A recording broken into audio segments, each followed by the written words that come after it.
اب یہ سجدے پہ سجدہ، رکوع پہ رکوع کرتا چلا جا رہا ہے، ادھر ادھر دیکھ بھی نہیں رہا تاکہ یہ دل میں محسوس ہو کہ وہ آدمی یہ کہے کہ بڑا نمازی ہے، یہ تو سجدے پہ سجدہ، کوئی وقفہ ہی نہیں دے رہا، اتنا یہ عبادت گزار ہے۔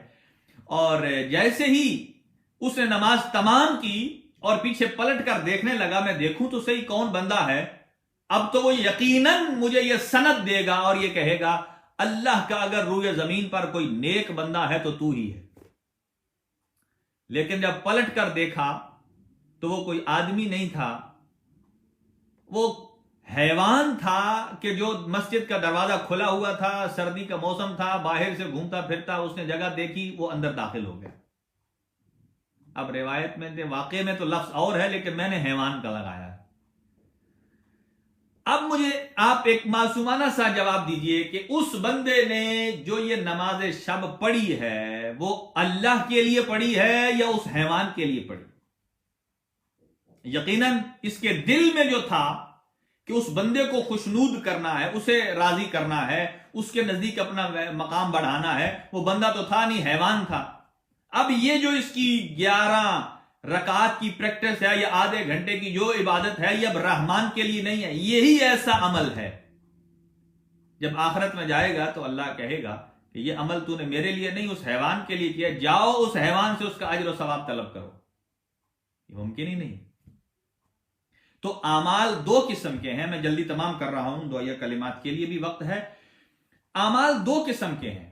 اللہ نے کیوں فرمایا روزہ میرا؟ حالانکہ نماز بھی اللہ کی ہے، زکوٰۃ بھی اللہ کی ہے، خمس و زکوٰۃ بھی، جہاد بھی اللہ کا ہے، سب اللہ کا ہے۔ کیوں کہا کچھ اعمال ہیں جو ظاہری اعمال اعضاء و جوارح سے انجام پاتے ہیں، ان میں دکھاوا ہو سکتا ہے۔ ایک آدمی اگر کوئی خطیب مجلس پڑھ رہا ہے، اگر اچھی واہ واہ ہو، اس کے دل میں یہ جا سکتا ہے کہ لوگ کہیں گے کتنا بڑا خطیب ہے، اس کی مجلس میں اتنی واہ واہ ہو رہی ہے۔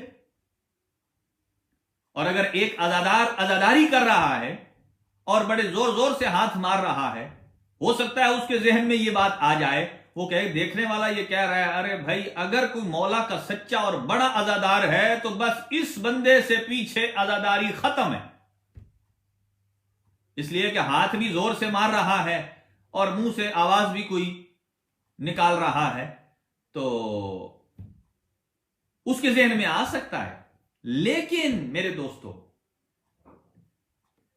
جو آدمی روزہ رکھ رہا ہے، روزہ مطلب ہے نہ کھانا نہ پینا، یہ اندر کی کیفیت ہے، یہ اعضاء و جوارح سے نظر نہیں آتا، یہ صرف دل میں ارادہ ہے کہ میرے اللہ نے جو حکم فرمایا ہے کہ تو نے نہ کھانا ہے نہ پینا ہے، اب اس کے دل کی کیفیت کو یا اللہ جانتا ہے یا یہ بندہ جانتا ہے۔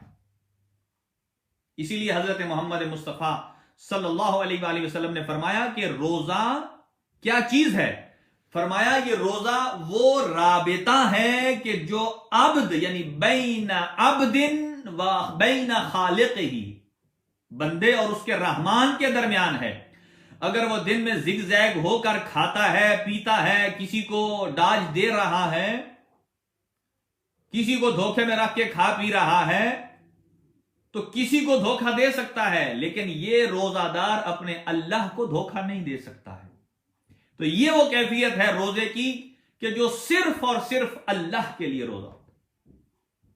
اللہ پروردگار عالم نے فرمایا یہ روزہ میرا ہے، اگر چاہتے ہو کہ روزے دار ہو جاؤ، اچھا روزہ رکھو، تو یہ اگر بے تمام ہی و کمال ہی ساری شرائط موجود ہوں تو یہی روزہ ہے جو شیطان کا منہ کالا کر دیتا ہے۔ اور پھر فرمایا کہ فمن شہد منکم فلیصم، جو رمضان کو پہنچ جائے اسے چاہیے کہ وہ روزہ رکھے۔ پھر فرمایا لقمۃ السحور خیر من الدنیا والآخرہ، کہ جو سحری میں آپ ایک لقمہ کھاتے ہیں یہ دنیا اور آخرت میں جتنی بھی خیر اور بھلائی ہے اس سے بہتر ہے۔ لقمۃ السحور اس لیے کہ یہ سحری کر رہا ہے اپنے اللہ کو خوش کرنے کے لیے۔ ایک دو فقہی مسائل بھی آپ کی خدمت میں عرض کروں۔ ایک دوست نے پوچھا تھا کہ اگر صبح جب آپ اٹھتے ہیں تو اتنا وقت ہے کہ جس میں آپ یا سحری کر سکتے ہیں اور یا آپ کو غسل کرنا ضروری ہے، تو کیا کریں؟